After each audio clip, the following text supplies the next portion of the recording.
우리나라는 지금 마약과의 전쟁을 하고 있습니다. 실제로 지난해 검거된 마약 사범은 2만 3천 명. 온라인 거래도 역대 최고, 해외에서 적발된 밀수량도 역대 최고였습니다.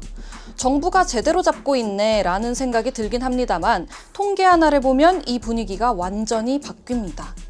마약 사범 재범률 56.5%. 쉽게 말하면 10명 잡으면 6명 가까이가 다시 마약을 한다는 뜻입니다. 가장 충격적이었던 이야기 먼저 들려드리겠습니다. 의류 디자이너였던 한 30대 남성의 이야기입니다. 친구들과 클럽에 가서 엑스터시를 했다가 적발됐고 10개월 동안 구치소 생활을 했습니다. 당연히 생각했죠. 이번 일만 끝나면 절대 안 한다. 그런데 현실은 완전히 달랐습니다. 구치소 안에서 만난 사람들이 다 마약을 끊으려고 온 사람들이 아니었던 겁니다. 나가서 여기 가면 쉽게 구할 수 있다 이런 정보 공유 그런 것도 막 얘기하고, 마약을 했을 때 느낌을 무용담처럼 자랑하기도 하고 출소하자마자 약에 손을 대는 일도 많았습니다. 실제 제가 그 안에서 본 케이스는 나가기 일주일 전에 그 안에서 어떤 정보를 받고 나가서 그 정보대로 구매를 하고 나간 지 일주일 만에 다시 들어오신 분도 본 적 있어요. 원래는 초범과 재범, 투약자와 판매자를 분리 수용하도록 내부 지침이 있습니다. 하지만 현실은 교정시설이 너무 과밀하다 보니 같이 생활하는 경우가 적지 않습니다. 그러니까 출소하자마자 기념으로 이른바 출소뽕을 하는 게 가능한 겁니다. 마약을 끊겠다고 들어갔는데 오히려 새로운 거래처를 알게 되는 구조. 과연 약물 문제를 끊을 수 있을까요? 출소뽕이 가능했던 근본적인 이유는 뭘까요? 바로 출소 이후에 관리의 공백이 생기기 때문입니다. 본인이 자진해서 어떤 재활시설로 들어가지 않는 이상 약물 중독이라는 질병을 가진 채 방치되는 거죠. 출소뽕을 하게 되더라도 사법체계에 들키지만 않으면 된다는 겁니다. 교도소는 출소하면 끝, 병원에 들어가도 퇴원하면 끝인 겁니다. 현재 체계는 형사처벌, 교도소 수감, 병원 재활, 식약처 운영의 함께 한걸음 센터의 연계 운영이 부족하기 때문에 사이사이 약물의 유혹에 자꾸 빠질 수밖에 없습니다. 법무부와 식약처 등이 교육을 진행하는 함께 한걸음 센터가 이런 관리를 연계할 수 있도록 준비 중이긴 하지만 아직은 많이 부족한 상태입니다. 처벌과 단속도 중요하지만 치료와 재활로 마약 문제 관리의 축을 옮겨서 관리의 공백을 메우는 작업이 필요해 보입니다. 마약을 끊는 것만으로는 사회로 돌아갈 수가 없습니다. 미래 설계도 다시 해야 하고 직업 재활을 통해 다시 약에 손을 댈 필요가 없도록 직업을 다시 가질 수 있어야 합니다. 그래서 사회 재활이 이루어지는 생활형 재활시설이 필요합니다. 형사처벌 이후에 사회로 다시 이어질 수 있는 회복의 다리가 되어줄 수 있는 시설들이 필요한 겁니다. 알코올 중독으론 감옥에 가지 않지만 약물 중독으론 감옥에 갑니다. 그런데 알코올 중독자를 위한 복지부 운영의 중독자 재활시설은 4곳이 있는데 말이죠. 약물 중독이었던 사람들이 주거하면서 재활에만 집중할 수 있는 국가가 운영하는 중독자 재활시설은 단 한 곳도 없습니다. 8시 뉴스에서 소개해드린 인천 다르크는 민간 공동생활체이고 이런 민간 마약 재활시설도 인천과 김해 2군데만 남은 실정입니다.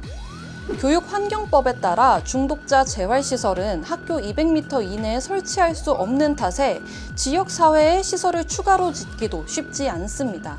이런 사정 때문에 인천 다르크도 공동생활시설로 등록해 운영 중이라 중독자 재활시설로서의 보조금을 받지 못하는 실정입니다. 미국도 한때는 우리처럼 처벌만 강화했지만 재범률이 계속 높아지자 1989년부터 약물법원이라는 제도를 만들었고 현재 4천여 곳이 있습니다. 마약 사범에게 무조건형을 집행하는 대신 치료를 받게 하고 판사가 직접 치료 과정을 확인합니다. We have our rules are you can't present if you missed the urine. So I know you won't miss. Recovery where there is no. Emily, there's no judge. There's just you. Well, I appreciate it, Judge. All right. 결과는 놀라웠습니다. 프로그램을 끝난 사람들의 재범률이 약 3배 낮아졌습니다. 호주도 비슷했습니다. 치료를 끝낸 사람과 중도 포기한 사람의 재범률 차이가 2배 이상 났습니다.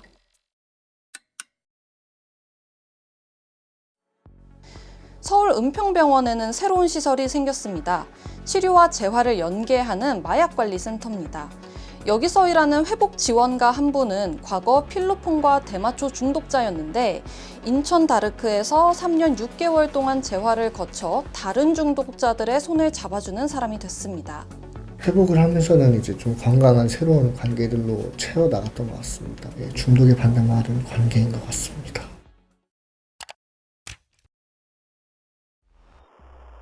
청주 여자교도소에서는 회복 이음 과정이라는 프로그램을 운영하고 있습니다. 수업 과정을 직접 지켜봤는데 약물 충동을 조절하는 법도 배우고 집단 상담도 하고 미래도 설계하는 그런 자리였습니다. 나 스스로를 찾아가는 그런 내면을 찾아가는 방식으로 일단 접근을 하다 보니까 사실은 초반에는 너무 힘들었어요. B 씨는 이제 자신처럼 약물 중독에 빠졌던 이들을 돕고 싶다는 꿈도 생겼습니다.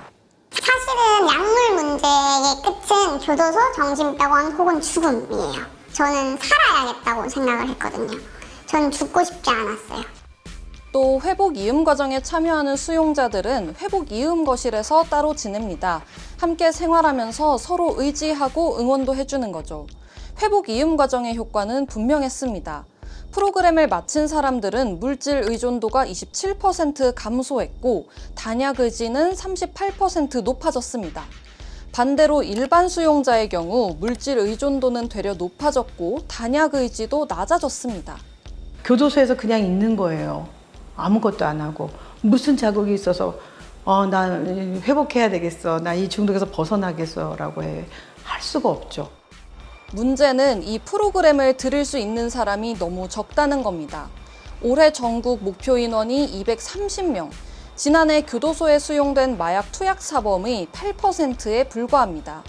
회복 이음 과정은 반드시 유지되어야 되고 더 많은 교도소에서 제가 원하는 거는 회복 이음 과정을 만약 교도소마다 마약사범 재활과가 있다면 거기마다 다 했으면 좋겠어요. 교도소가 출소뽕을 배우는 곳이 아니라 중독 재활의 시작점이 될 수 있도록 변환이 필요한 시점입니다. 정부는 앞으로도 마약을 강하게 단속할 겁니다. 그건 반드시 필요합니다. 하지만 제가 취재를 하면서 느낀 건 하나였습니다.